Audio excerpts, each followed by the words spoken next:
Hello everyone and welcome to the Decks of the Weekend, my weekly video in which I kind of tell the decks that did well or some new things that went on the in the weekend of Magic. Streets of New Capenna is out and I am highlighting a deck that it's a blast in the sense that it's definitely not a tier 1 or anything like that. It's a very high variance deck, but top hated and finishing the 10th place of two different modern challenges. This deck comes from Bob49. I have a video coming out for you tomorrow with this deck. The list is slightly different though, because I took the one that finished 10th in previously, but I think this one is slightly better. It has more Kamigawa land with Otawara, Boseiju, and Sakanzen. The goal of the deck is to blast out a 15 drop and just burn the opponent. You mulligan heavily, you have a 38 land deck because you don't mind mulliganing like 2-3 cards and just opening 2 lands in a blast and just hoping to get lands. Throes of Chaos is your way to play around counters, and this card also has flashback. So counters isn't like the worst thing in the world. You even have Boseiju for that. Show of Mortality is probably the best no-land card out of the new set in Modern. Modern doesn't really see that many new cards. Maybe Obnixious can be fine, but I have loved flipping a 15 drop. Every time I cast this card, I flipped a 15 drop, and this was just a pretty consistent 3-mana deal 15 thanks to the Shadow of Mortality, adding to the Emrakul and the Autoctave Worm. You have a lot of useful lands. You have Sunscorched Desert, Gemstone Cavern, Desert, which was actually, I killed many Ragavan with this, Nefal Academy, which is still Lane of Sanctity of Sort, and then you have Boseiju, which I guess you could play 4 of. I really didn't like the sideboard and like spells like this. I'd honestly would just load on these like useful lands rather than going with Crime Punishment or Consign to Oblivion after playing it one league. But if you're up for the gambling, this deck is definitely that. You are a big gambler when playing this deck. Not only in your mulligan decision, but also like whenever going off. But you're somewhat consistent, and you can somewhat play around counters. So yeah, that was cool. You also have Sign of Draco. You can cast turn 2 with your Raffine plus Stomping Ground, or your Spars Headquarters plus Blood Crypt. Where is it? Here. Okay, so that was their Modern deck of choice. Again, Modern was didn't change much with the new set, whereas probably other formats that we're featuring today will. Modern is now reaching a pretty safe space in which you have maybe 5 or 10 decks at top of the metagame. Nothing clearly steps above. The metagame is solid. You have, of course, the Izzet Murktide, the 4-color Yorion, the Cascade decks, the Armor Time doing well consistently every weekend. Those are great choices, and yeah, Modern keeps on being a great format. Let's now hop into Pioneer, which I've been dabbing a little bit with, and the deck that won the Pioneer Challenge today is a very, very strange one. Let's get into it. It's Mono Blue Spirits. So I have played with Spirits, banned, though it was banned, and you can check it on my video that was posted on Saturday. The deck that won the Saturday Challenge though is Mono Blue. It's playing with Curse Obsession. So if you've been loving the Mono Blue tempo deck that used to go around in Standard with Curse Obsession and such, you'd love this Mono Blue deck in Pioneer with, again, 22 lands with 3 Faceless 7. You have Ascendant Spirit, which is your figure of destiny of choice. It's also a spirit, of course. You have 12 1-drop, whereas the Banned Spirits deck that I played only at 4 in Muslim Wanderer. You have Chain. Shacklegeist has been very good for me when I was playing that deck. Icon of Ancestry is your Lord, basically, together with Supreme Phantom. And then you have Geist, Light, Znir, and Spell Pierce to counter your opponent's spells.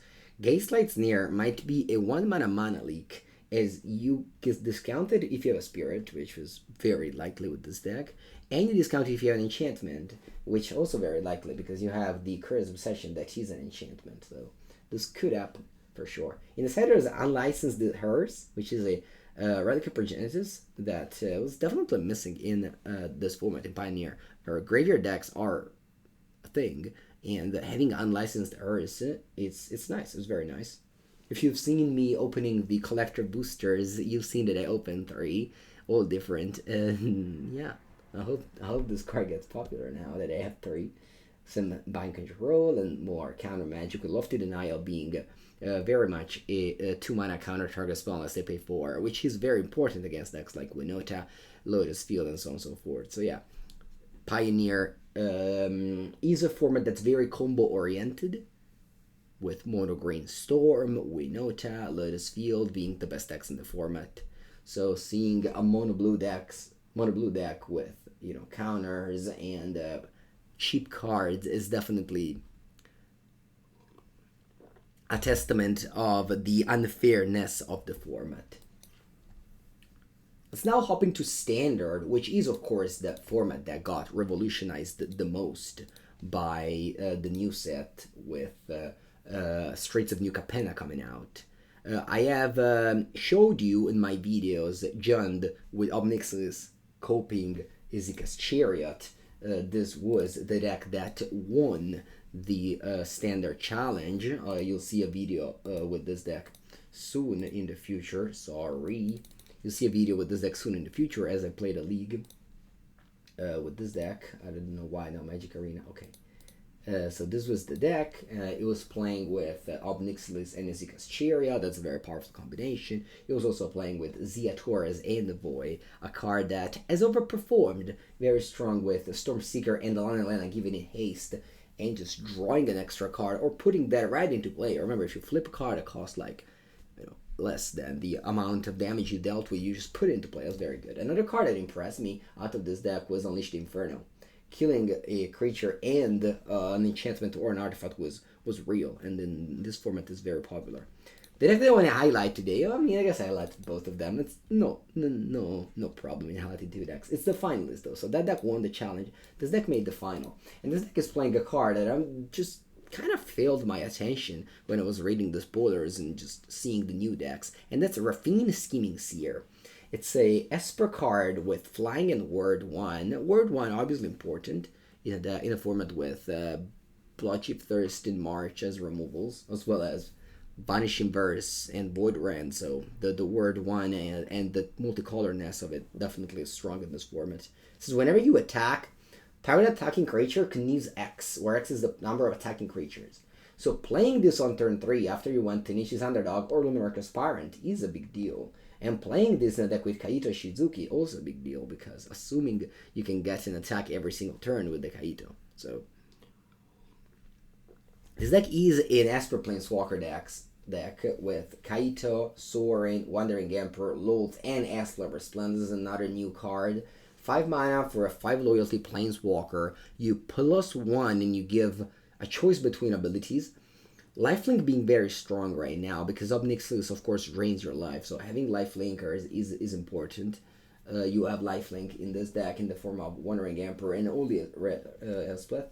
And with -3, you look at the top 7 card and you put a permanent that costs 3. So you could do that with Raffine. And you also put a shield counter on it, which is very strong.